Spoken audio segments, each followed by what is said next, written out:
রঘু ডাকাত। রঘু ডাকাত আজকে কথা বলবো ওপার বাংলার সব থেকে সুপারস্টার নায়ক দেবের নতুন যে সিনেমা রঘু ডাকাত, রঘু ডাকাত নিয়ে।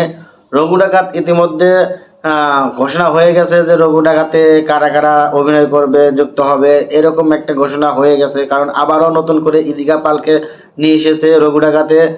যিশু সেনগুপ্ত থাকছে রঘু ডাকাতে, এবং ভালো ভালো যারা খাদানে যেরকম ভালো ভালো অভিনেতা ছিল, খাদানে যারা অভিনয় করছে বেশিরভাগ অভিনেতাই এই রঘু ডাকাতে যুক্ত হচ্ছে। এবং রঘু ডাকাতে আবারও রঘু ডাকাত হয়ে আসছে ওপার বাংলার সুপারস্টার নায়ক দেব। আর দেবের এই নতুন ছবি রঘু ডাকাত হবে খাদানের থেকেও বেশি এবং বিগ বাজেটের সিনেমা, এরকম একটি আশাবাদ করা যাচ্ছে। আর খাদানের মতোই এটাও ব্যবসা সফল সিনেমা হবে, এটা খাদানের থেকে বেশি ব্যবসা করতে পারবে, এরকম আশাবাদ নিয়েই পরিচালক সামনের দিকে হাঁটছে। এবং আমরা জানতে পারছি যে রঘু ডাকাতে বাজেটটাও খাদানের সিনেমার থেকে অনেক বেশি, এবং এই রঘু ডাকাতের মাধ্যমে দেবকে আর একটা চরিত্র দেখা যাবে এবং আর একটা ভয়ঙ্কর রূপে দেখা যাবে এই রঘু ডাকাতে।